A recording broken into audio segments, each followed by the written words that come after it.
أهلا بيكم. النهاردة هنغوص في مجموعة مصادر شيقة جدا، يعني مقتطفات من كتاب بيستعرض رحلات مفكرين كتير وهم بيتعاملوا مع الدين والتراث في عالمنا المعاصر ده. أهلا بيك.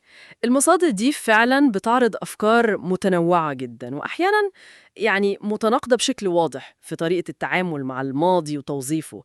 بنشوف شخصيات بتحاول توازن بين الأصالة والمعاصرة، وفي شخصيات تانية كانت مواقفها خلينا نقول حد أكتر.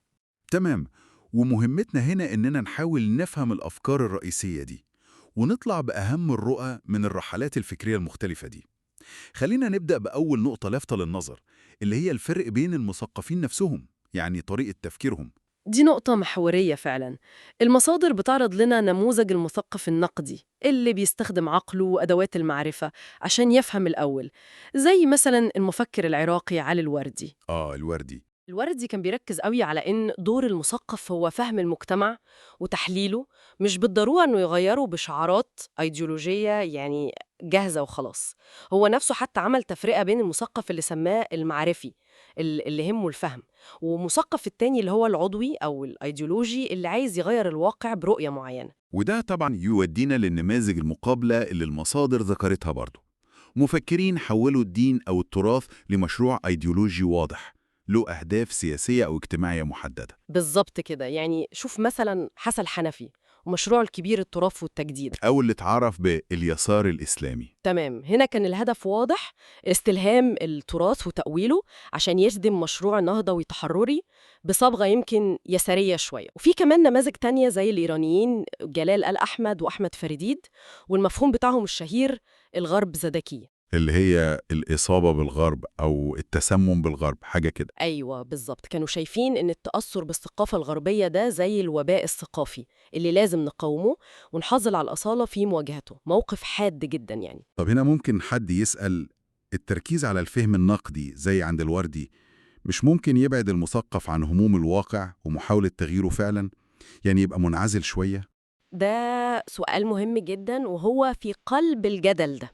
خلينا نقول إن كل طريق له مميزاته ومخاطره. الأدلجة ممكن تحشد الناس للتغيير، بس ممكن قوي تبسط الأمور وتتجاهل جوانب من الواقع. والنقد المعرفي بيعمق الفهم، لكن ممكن يبان للبعض إنه بعيد عن الفعل المباشر. وفي نقطة كمان، إن المسارات دي مش ثابتة، يعني المفكر ممكن يتغير. طبعا، وشفنا ده في المصادر. شخصيات زي محمد عمارة مثلا، رحلته الفكرية كان فيها تحولات كبيرة جدا، وانتهى بمواقف يمكن مختلفة تماما عن بداياته. التحولات دي فعلا دايما بتكون مثيرة للاهتمام، والمصادر كمان عرضت رحلات تانية معقدة زي داريو الشيغان الإيراني.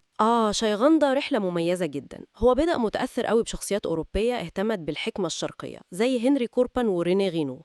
كان بيدور على حاجة سماها الذاكرة الأزلية، جوهر أصيل مشترك للحكمة الإنسانية، وخصوصا في التراث الشرقي. الدفع للأصالة الضيعة دي. بالظبط، لكن اللافت بقى إنه بعد فترة انتقد الفكرة دي نفسها. وصل لمفهوم مختلف خالص سماه الهوية المرقعة أو هوية الأربعين قطعة. هوية مرقعة يعني إيه دي؟ إن الهوية في عالمنا المعاصر ما بقتش حاجة واحدة وصافية، لأ، دي بقت عاملة زي القماشة المرقعة، فيها حتت من ثقافات مختلفة جنب بعض. وده كان اعتراف منه بتعقيد العالم الحديث والتداخل اللي فيه. ده تحول كبير فعلا. طب وجلال أحمد اللي ذكرناه من شوية بموقفه الحاد من الغرب الزدكي، المصادر بتقول إنه هو كمان مر بتحول. أيوة، بعد ما كان مشغول جدا بالقضايا السياسية والاجتماعية ونقد الغرب، بنشوف في كتابه عن رحلة الحج خسيد ميقات أو قشة في الميقات إنه بدأ يدور على بعد إنساني وروحي أعمق، كأنه كان بيفتش عن معنى تاني أبعد من الصراعات الأيديولوجية والسياسية اللي أخدت جزء كبير من حياته. وده بيودينا لنقطة تانية مهمة برضو، وهي إنه مواجهة الحداثة الغربية نفسها ما كانتش واحدة. مش الكل شافها وباء زي آل أحمد وفريديت. لا طبعا، كان في ردود فعل مختلفة جدا. على الناحية التانية تقريبا نلاقي حسين نصر وتيار الحكمة الخالدة. دول رفضوا الحداثة الغربية، بس مش من منطلق سياسي أيديولوجي زي آل أحمد، لا، من منطلق روحاني وفلسفي أكتر.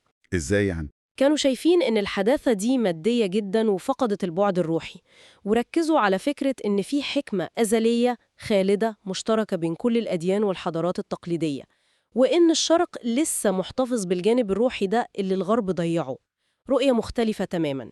وفي اللي حاول يبص لجوه أكتر لمشاكلنا إحنا الداخلية بعيداً عن مجرد رد الفعل على الغرب. تماماً. الجزائري مالك بن نبي نموذج مهم قوي هنا. هو حل الأسباب التخلف من جوانا إحنا، وعمل المفهوم بتاعه المشهور القابلية للاستعمار.